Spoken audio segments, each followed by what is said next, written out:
昨天你们电视台的人来，找到我们社区居委会的王主任，让他来劝我。这王主任他本来就是个能咋呼的人，他这一劝不要紧，好家伙，满小区的人都知道了。他怎么说的？他说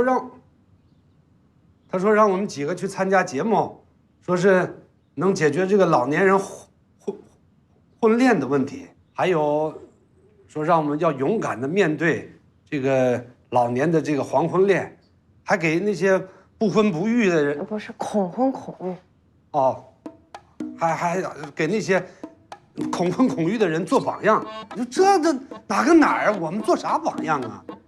话说的确实有点咋呼，但是人家这道理没错。什么没错呀？这么一咋呼，弄得沸沸扬扬的，满城风雨，连我儿子那单位人追着我儿媳妇问你爸又要结婚了，弄得我儿媳妇都不回家了。我这个老亲家给我打电话说，老韩呐，我们家可丢不起那人啊。你说这什么话？这说的什么话呀？这跟丢人不丢人有什么关系？可不是你们这亲戚真够呛。是啊，这都什么年代了，这老年人再婚有啥可丢人的呀？这丢人说的不是说再婚，是指上电视。可不是，我看你们那节目了，你们那节目那主持人那小帅哥在那上面呜呜喳喳的，我们这么大岁数，我们可折腾不起。韩大爷，您看那不是我们节目，我们节目叫好好说话。反正都一样。哎呀，你看这事儿闹的，现在已经人尽皆知了。是啊，谁说不是的呢？就连我门口保安看着我都挤眉弄眼的，还有那个卖馒头那市场小刘，哎，见到我，哦呦，哎呀，韩大爷呀，弄哪个高的呀？啊，没开2度了你，老速发薪资啊，这真是，这丢人都丢大发了，我这。韩大爷，你呀别生气啊，我们今天来就是来帮你们解决问题。我现在呢需要知道多方面的态度，不知道您现在这个儿子和儿媳妇是什么意思？他们什么意思？他们的意思就是不同意。他们一听说我再婚，哎，他们回答倒挺含蓄，其实都是假的。但昨天晚上儿媳妇回来了，人家发话了，说：“爸，您要是再婚呐，您前脚把老太太领回来，我后脚就离婚。”你说儿媳妇一生气，我儿子就没电，熊玩意儿。你看说的都是什么话呀？而且他儿子跟老韩说了，说呀，老韩要是这样下去的话，以后有个病躺在床上，床前一定没孝子。这话说的太狠了吧？这个。马大妈，不知道您儿子那边现在是什么态度啊？我儿子说了，你看这个事情闹得这么大，他为这事儿也差点坐了牢。如果韩大哥不跟我结婚，他以后就天天去韩家闹，反正大家谁都别想好过。你看看，实际上挺好一件事儿，全是我们家我这个儿子小兔崽子给闹腾的。你说他要出来不闹腾，你说会是这样吗？你说我这小兔崽子怎么就能够是这么的一个人？周大爷，你别生气，别生气啊！你说你，我觉得啊，小周这么一闹腾，未尝不是一件好事儿。韩大爷，您就打算一直这么跟子女那么瞒下去吗？这个事儿还想解决吗？那么现在小周这么一闹腾了以后呢，哎，大家都知道了，那好，我们就去解决这个问题，对不对？艾米，哎，艾米哪儿去了？你让他帮你买咖啡，你忘了？哎呦，他怎么这一杯咖啡要买多久啊？我这还那么多事儿让他干呢。哎呀，真是。你要复印是吧？给我帮你。啊，那谢谢你啊，小廖。关主任。哎，那个有一个律师专业期刊的记者啊，要求采访，关于罗修那个案子，他们想做一篇专栏。我想征求你的意见，你是去啊，还是？我不去。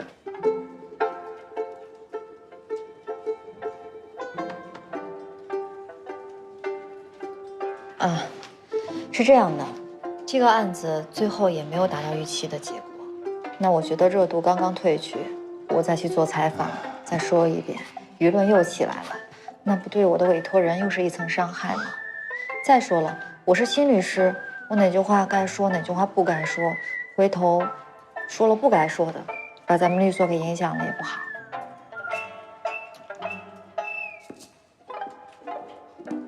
我挺你，我把他们回了啊，回掉。哎，刘胖，你是不是傻呀？这么好的机会你都放弃了？要不你去？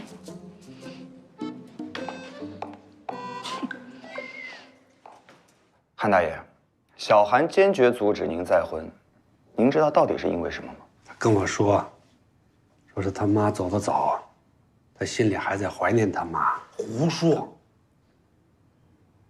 我可以当证明，老韩的老伴儿已经走了10几年了，12年。这儿子老说孝顺孝顺，怀念怀念的。去年清明，就是因为下点雨吧，他就借故就不去了，还是我们哥俩手挽着手一起去的呢。他还说我这么大岁数了，再找个老伴儿，让人指指点点的，让人看笑话。不是胡说八道吗？你说我们现在这么大岁数了，找个老伴儿干什么呀？不是就为了一个相互有个依靠、有个依恋、有个照应吗？这不是也给儿女减轻负担吗？怎么就不能找了呢？你们年轻人可以追求幸福，可以追求爱情，我们老年人就不追求幸福了吗？你们追求爱情，我们老年人就不应该追求爱情了吗？这是哪条法律法规定的？我怎么没读过呀？我。大哥，别着急了，就是我命不好。哎，韩大爷，您可别这么说。您有像周大爷这么肝胆相照的兄弟，在晚年的时候还能碰到一个跟您携手共度的人，这已经比很多老人家要幸福了。我冒昧问一下啊，您和马大娘结婚，这个决心有多大呀？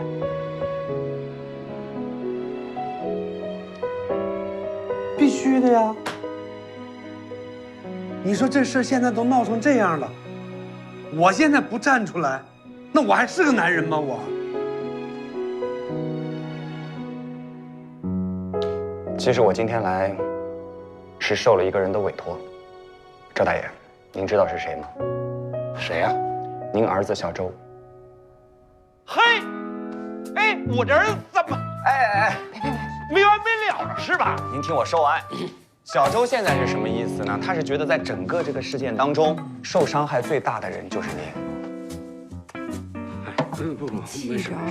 现在有很多不明真相的吃瓜群众呢，他觉得这是一个非常狗血的老年三角恋的故事，所以他就是希望你们能参加我们的节目，把真相说给大家听，同时堵住那些人的嘴的。什么三角恋堵嘴啊？小周说的对，他爸已经都受这么大委屈了，我到这个时候，我得为我大哥恢复名誉啊！没受委，受什么委屈了？什么？你受委屈了？什么恢复不恢复名誉？你怎么能不受委屈？我没事儿。你这样，杨主持，这个节目我决定参加了，我就舍了我这张老脸，我就在镜头前一站，你们看吧，我们就这样吗？这有什么见不得人的？我们是正常的，我们是认真的。你去哪儿？我跟着就是了。说什么呢？去电视台啊？还怕不丢人呐？现在已经有这么多人知道了，还想让全世界的人都知道啊？不能因为我丢这个人不能去，不去啊！你们俩别劝，不去。周大爷，能不能再听我说一句？韩大爷和马大娘来我们节目，跟子女调解好了。这对于社会上所有的老年人和他们的子女来说，都是一种启发，一种启示。如果真能做到那样的话，我觉得这就不仅仅是一节目那么简单了，这将会变得非常有意义。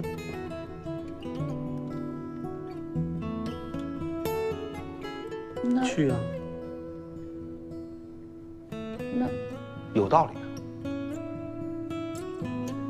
咱孩子要是不配合，咱怎么办啊？是啊，光我们仨没用，孩子不来怎么做呀？哎，只要你们仨同意，子女的问题我来搞定。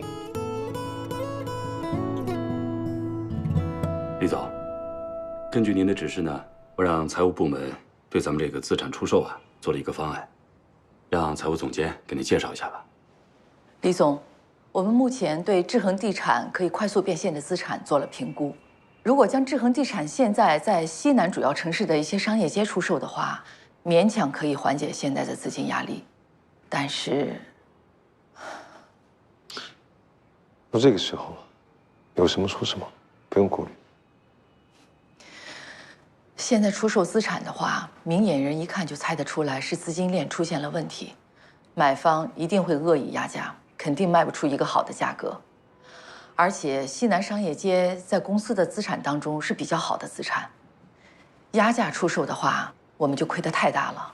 您看一看，这是我们做的一些。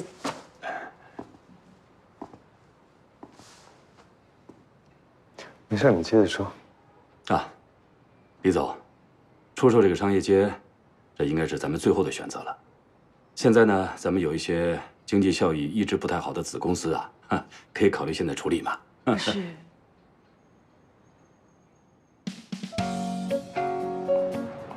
快点，快点！老婆，你买齐了没有？还没呢，我想买的东西在那条街。什么？等，让我歇会儿。我觉得这太不科学了，一定是这个规划有问题。他就应该把你想要的、想买的、想用的、想抹的，一次码齐了，放在一条街上，要不然就得累死我们这些陪逛街的。老公，你这想法太好了。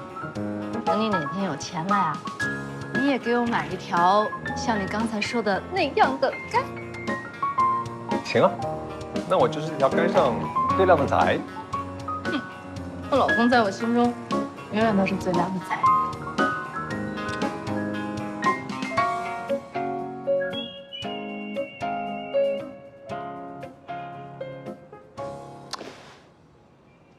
企业转型是需要壮士断腕的决心的。我们也曾经辉煌过，势头好的时候，志恒地产的住宅、写字楼、商业地产、养老医疗遍地开花。现在也只不过是需要缩短战线，集中精力在更重要的方向上。这也没什么好丢脸的。所以各位可以开始你出售商业街的计划书了。未来我们会面临更激烈的谈判，所以我希望各位努力把我们这点家底儿卖出最好的价钱。我在这里先谢谢各位。李总，各位辛苦了。接下来我们一起加油。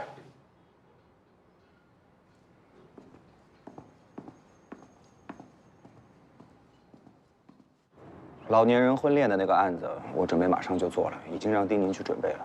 你都不预调解了？三位老人家已经折腾得够呛了，我们年纪都大了，不想再折腾他们了。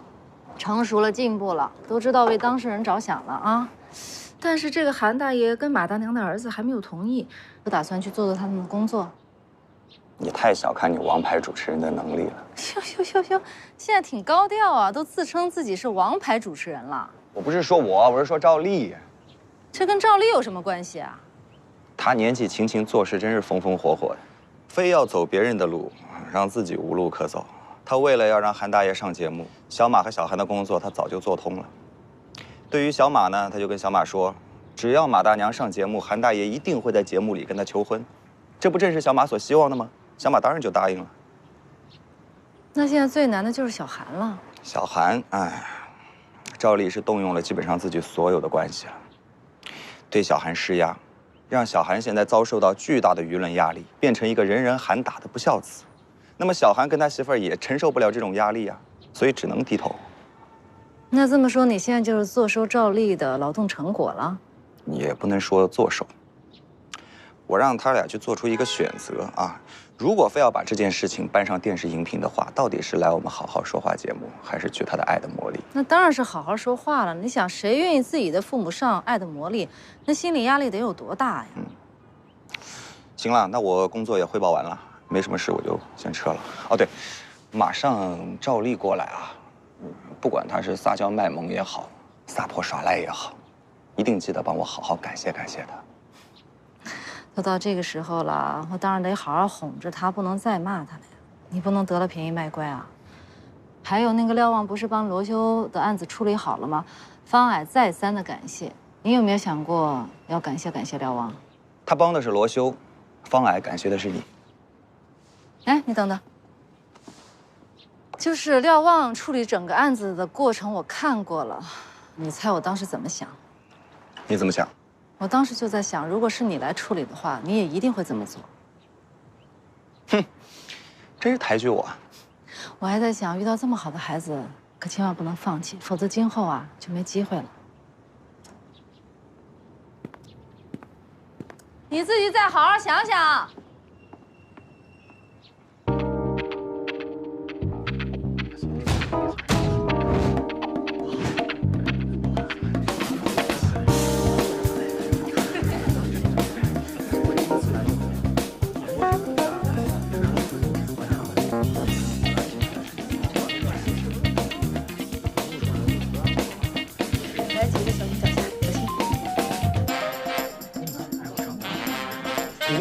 啊，主角啊，走，主角走，来这边请。好主意。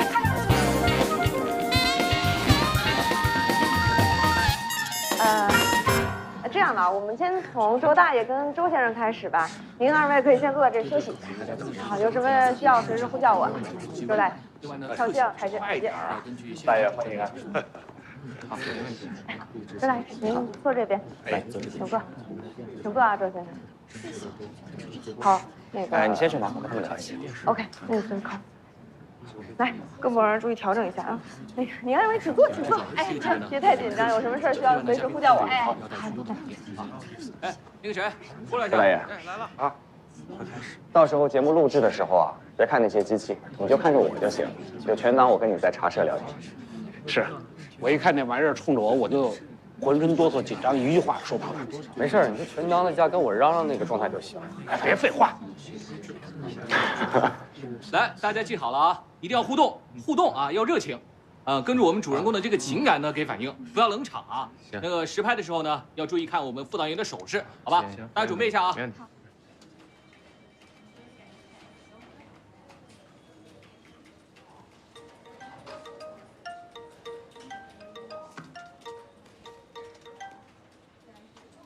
喂，你好。哎呀，廖律师啊，我是马太太，啊，我现在呢正在和韩家谈判呢，你能不能过来帮帮忙啊？不是，我上次跟您说过了，我是最后一次帮你了，是吧？您现在你跟别人谈判，你让我去，我算怎么回事啊？哎，这样吧，你先过来帮我看看呗。不好意思啊，我手上真的有很多案子，我自己还忙不过来呢啊！您找别人吧啊，就这么着吧。拉黑你，真是。你先出去了啊，拜拜。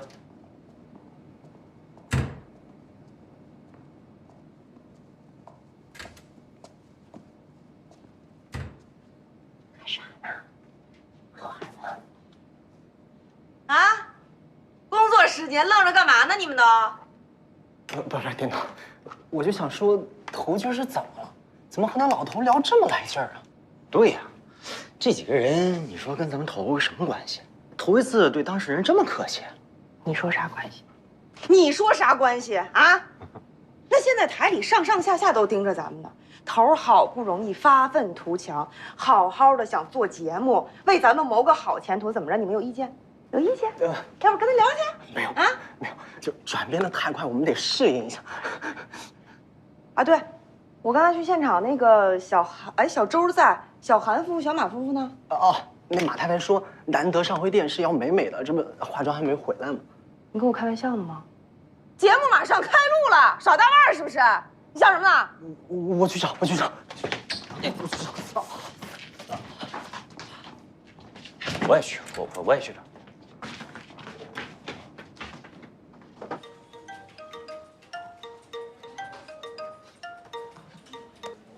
哎妈，爸爸，你张姨刚才给我来电话了。不是，这张阿姨是不是太不拿自己当外人了？什么意思啊？她都认识些什么朋友啊？真有意思，就不帮她怎么着了？谁愿意管那些人的破事儿啊？旺旺，你别发火呀。不是，我跟你讲吧，他找的那个姓马的那个阿姨，那就是个奇葩。你见过这样人吗？自己的婆婆不去赡养啊，想要送出去，去嫁给别人去，然后还换彩礼钱。你这阿姨啊，肯定是在别人面前许了承诺，现在你不帮忙，对方找她，她有点恼羞成怒。我跟你讲啊，我作为律师，我也有我自己的职业操守，对吧？啊，我去帮这样的人，那我成什么人了？他爱怎么着怎么着吧。哎，就这么一次啊，委屈你了。行了行了，你回家了吗？哦，在路上呢，我出来买点东西。你爸在家看股票呢，他不肯跟我出来。你早点回去吧。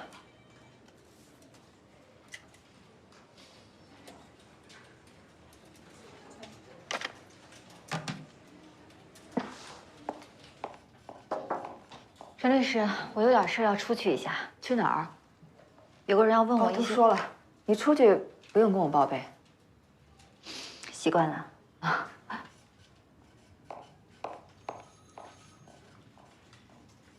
5、4、3、2、1，开始。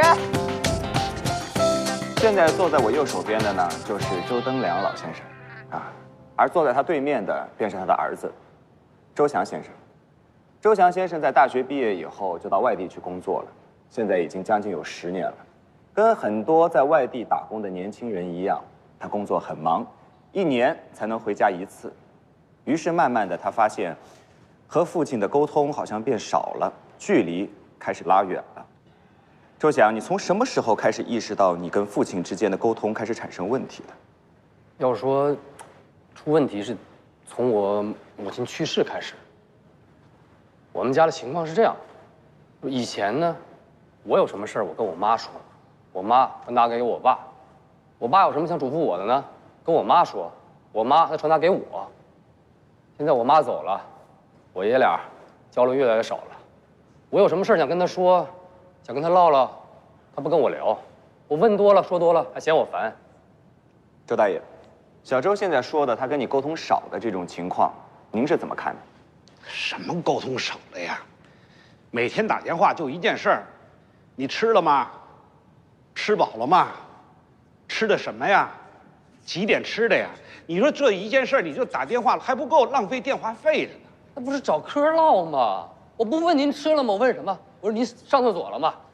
几点上的？上出来没有？我能说这些吗？我这么大岁数了，我哪有这么多新鲜事？一天到晚给你老打电话说呀我。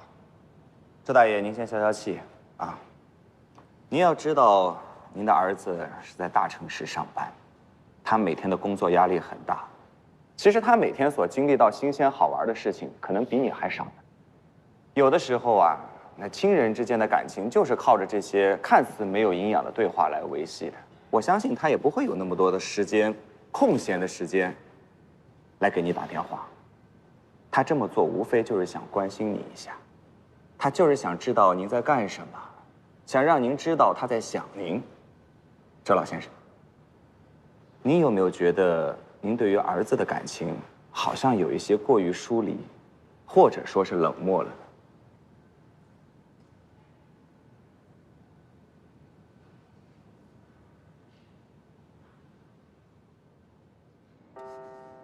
把音乐关小点，别那么大。你说啊，这天底下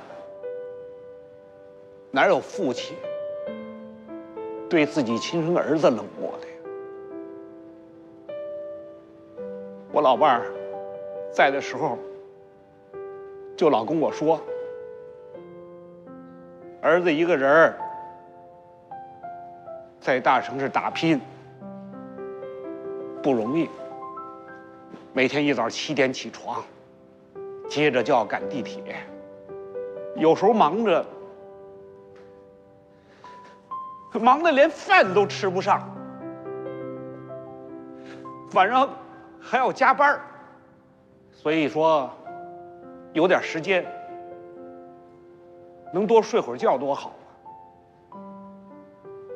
所以我就想，既然是这样，我那些陈芝麻烂谷的事儿，就别总老跟他叨唠了。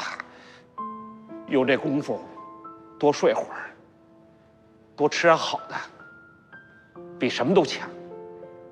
爸，别说这些了。我还是第一次听我爸说这些。小周啊，你刚才也听到周老先生说的了，他并不是不想跟你联系，或者说是对你冷漠了，反而我觉得这是一种更加深沉的爱。他的这种心情和很多现在没有子女陪伴在身边、留在家中的父母是一样的，因为知道自己的子女在外地打拼，非常累、非常辛苦，压力很大，不忍心再拖子女的后腿，不想给子女再造成任何的负担和麻烦，于是就选择少联系，或者说是宁愿不联系，就是怕拖累自己的子女，希望他们没有负担，走得更远。儿子，当爸的没什么想法。你说我又帮不上你什么，又没什么给你，就希望你能好好的干，工作好，身体好，吃得好，睡得好，有出息，我就满足了。爸，你这，哎，你老突然这么一说情，我有点不习惯了。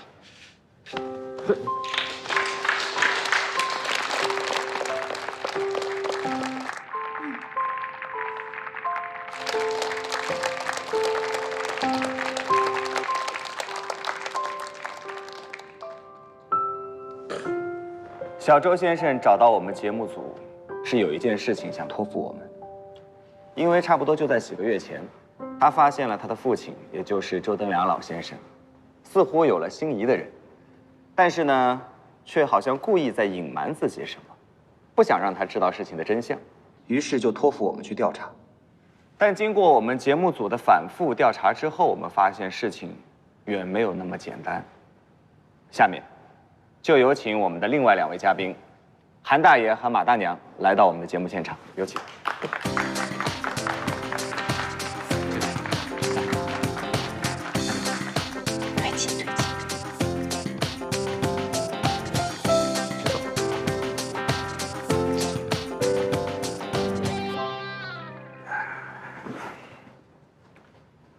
现在大家看到坐在我左手边的马大娘，她独自在农村生活了很多年了。她的儿子怕她一个人孤单寂寞，于是就把她接到城里来住。马大娘，您可以放松一些，不用那么紧张。啊，您来到城里住以后，觉得还习惯吗？您儿媳妇对你好吗？习惯，大城市哪儿都好看，我儿子儿媳对我都很好。马大娘，我们节目组有了解到啊，您儿子现在的房子并不算大，同时他的岳母和老丈人也住在家里面，帮助他的媳妇儿来带孩子。自从您进去了以后，整个的空间显得更加狭窄了，所以你没有办法，只能睡在厕所旁边的行军床上，是这样吗？是我住进来就是给儿子添乱了，他们不容易。确实是这样啊。又想尽孝，但是同时又必须要面对生活所带来的巨大压力，这是很多在外地打拼的年轻人不得不面临的一个非常现实的问题。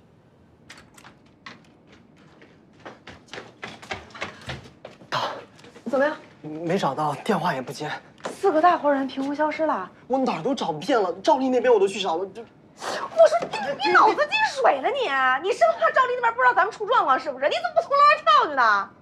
姐，这一趴录完就到他们上场了，这找不着怎么办啊？我怎么知道？怎么再找去吗？你不是？到底怎么回事啊？啊，陈丽姐，那个出点状况，下一部分的嘉宾没找着啊？是不是每次我来你们就出状况？是不是我就不应该来啊？我的错，对不起，我工作没做好，对不起。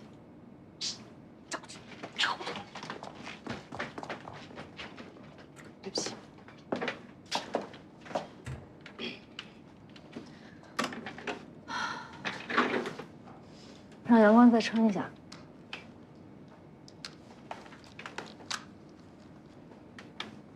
头，出点状况，再抻一下，抻一下。马大娘，您可以和我们的观众朋友们说一说您和韩大爷相识的过程。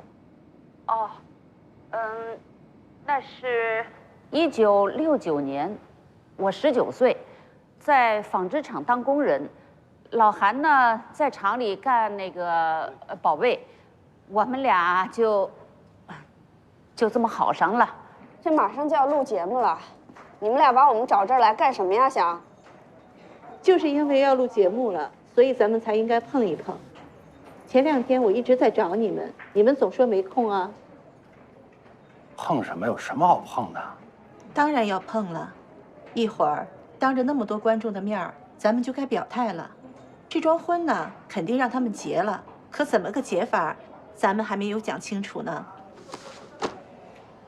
先说好啊，这个婚，我们是1万个不愿意。你们呢，也别趁这个机会开什么不现实的条件，我们也不可能答应你。哪有什么条件？这家里老人结了婚，以后啊，咱就是实在亲戚了。常走动，常来往，咱都好好说话。说吧。稍微等一下，我在等我的律师。你的律师？你还找律师了？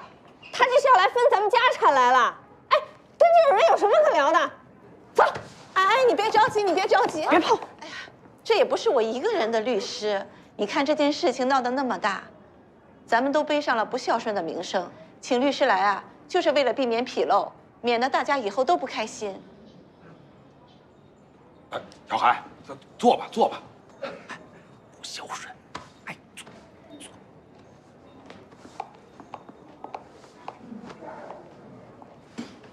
我那会儿吧，那姑娘我一点都不认识，是领导安排的。对对。然后我回到村里吧，我就想着，我说怎么能把这个事儿给解决了？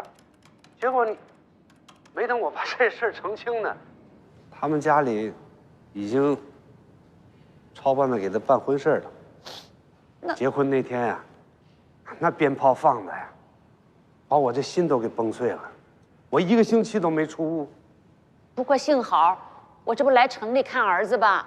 哎，我们俩就碰上了。开始啊，我还真没认出他来，还是他先认出的我。哎呀，我说咱俩还是有缘分。我说你现在什么情况啊？他说老伴儿没了，现在跟儿子住在一起。他问我，我说都一样啊。这一来二去，我们就走得近一点。我想这个事儿藏着掖着也不是个事儿，我就跟我儿子说，我说，儿子，要不让你妈婶儿，我还没把这话头说完呢，我儿子门一摔就出去了，1个不同意，100个不同意。后来我实在没办法了，这不是找到周大哥吗？大哥把他那房子腾出来，让马大姐在那儿住几天。我也没想到最后就能闹成这个地步啊！行了，你就别说了，老韩啊，咱俩呀，他就是没缘分，咱也别难为孩子了。我走，我回乡下去。往哪儿去？你是别哭啊！这么多人，你哭啥？来，我们暂停一下。啊，头儿，不用停了，这不现在挺好的吗？剪辑一下，然后挺煽情的呀。马大娘，你先缓一缓啊，我们暂停一下，先休息一会儿啊。行吧。撑不下去了吧？赶紧下去。哦，好。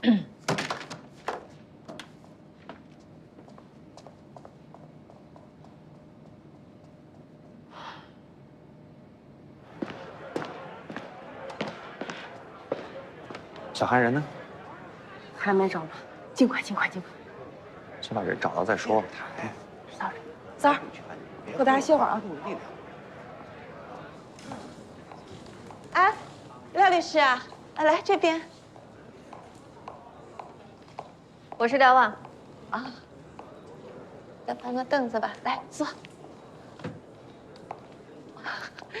给你们介绍一下啊，这位呢就是我的律师廖望，他是官事律所，就是城里最牛的那家律师事务所专门派来的。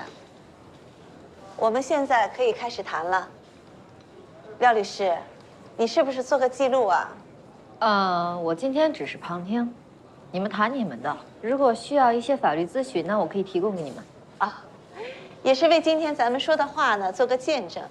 关于这桩婚事呢，我们是这么想的：我婆婆嫁到你们家不能随便嫁，按道理呢，我们应该问你们韩家要一笔钱，算是对我婆婆的一份保障。哟呵，那你说这话意思，你还想要彩礼是怎么着？你别着急，听我把话说完。现在呢，谁家都不容易，这笔钱呢，我们暂时不提了。我听说你们住的房子是你爸爸买的，那我婆婆嫁过去，肯定就成了老韩太太，是不是应该有一份呢？还有，我婆婆嫁过去，肯定要洗衣服、做饭、带孩子、做家务。那将来我婆婆的赡养问题，是不是应该由你们韩家负责呢？快说去，这个事儿啊，今后再说。这种事情婚前不说好，婚后就更不好说。哎，你怎么不去抢去呢？这种要求你都提得出来，你到底要不要脸啊你？这不要了，我跟你说。哎，我告诉你们啊，我们来参加这次节目，就是他们节目组道德绑架来的。哎，你们要这么不要脸，我们也不怕丢人啊。我们就是背着让全世界骂的罪名，这婚也不能结。我告诉你，他们俩要是结婚，我就跟你离婚。没我事，不结不结不结。别着急，别听我把话说完，我只是说说我的看法。你们不同意，你们可以问问律师。廖律师啊，你给评评理，看看我的要求是不是合理。让我说啊。啊。你们先坐下，先冷静一下。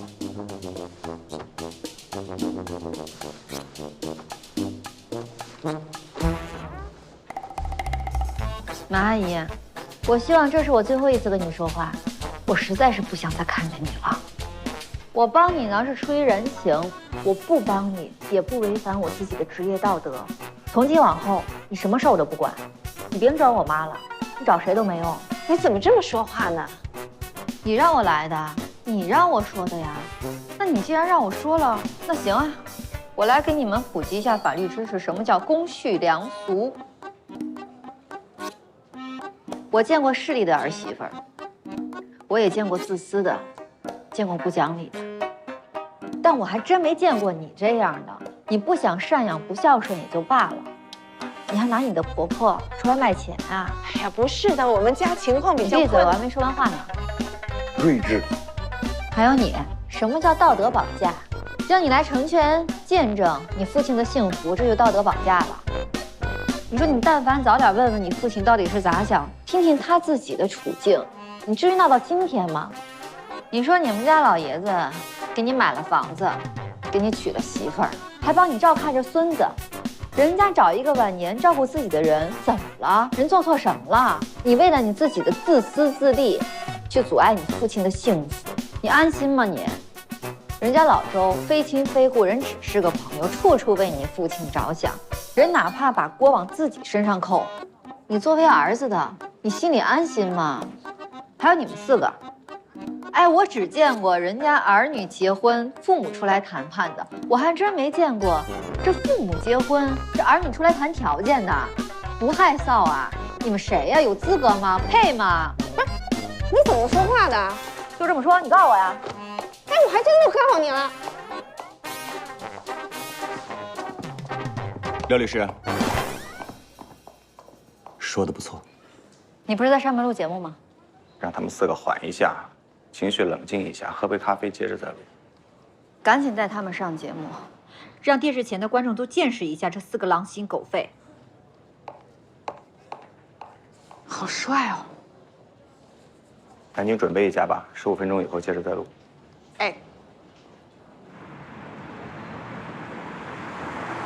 妈，我得跟你说一下啊，我可能彻底把张阿姨的朋友给得罪了。哎呦，得罪就得罪了呗。哎呦，我今天一跟你打电话，我就后悔了。我知道这样逼你啊，你一定会有自己的反抗的。你是不是把人给骂了？啊，那倒没有，我就是给他们一点最基本的教育。如果他们是欠教育，那你做什么都是对的，我们都支持你。老婆，老张再来电话告诉他，我们闺女是正经律师，不是律师所的打杂工。旺旺，事情已然这样，那还能怎么办啊？哎呀，好了好了啊，你忙你的工作，这事儿就算了，总算是过去了。其实我已经想好了，如果今天我不翻脸的话，那这个马太太她就会没完没了，我也摆脱不掉了。那你看看怎么跟张阿姨说吧啊，我先回律所了。嗯，好，拜拜。嗯。你确定？嗯。我们现在遇到的法律问题越来越多，我觉得我们栏目真的需要一法律顾问才可以。我记得我当时给你提过这个建议，你拒绝了。我改变主意了。不会，我现在想通了，你又反对了吧？阳光，这个可不是儿戏啊，我觉得你得考虑得清楚。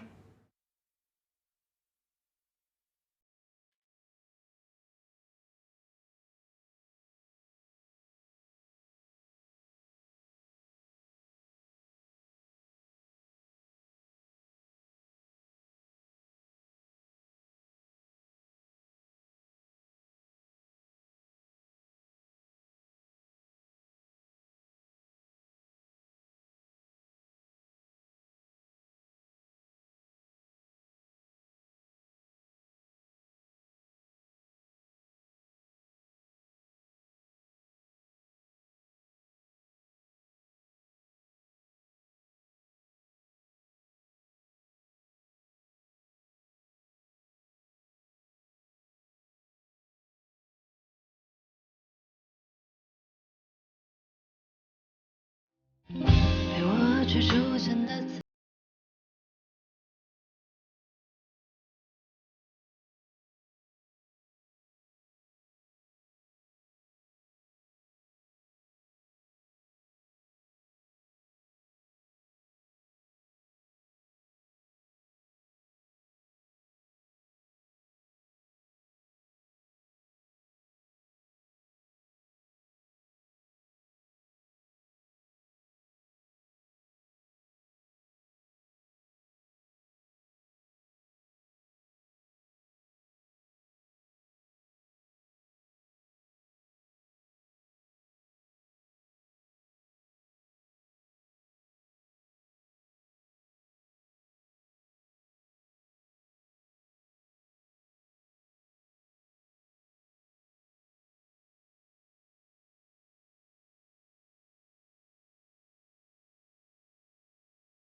谢谢你。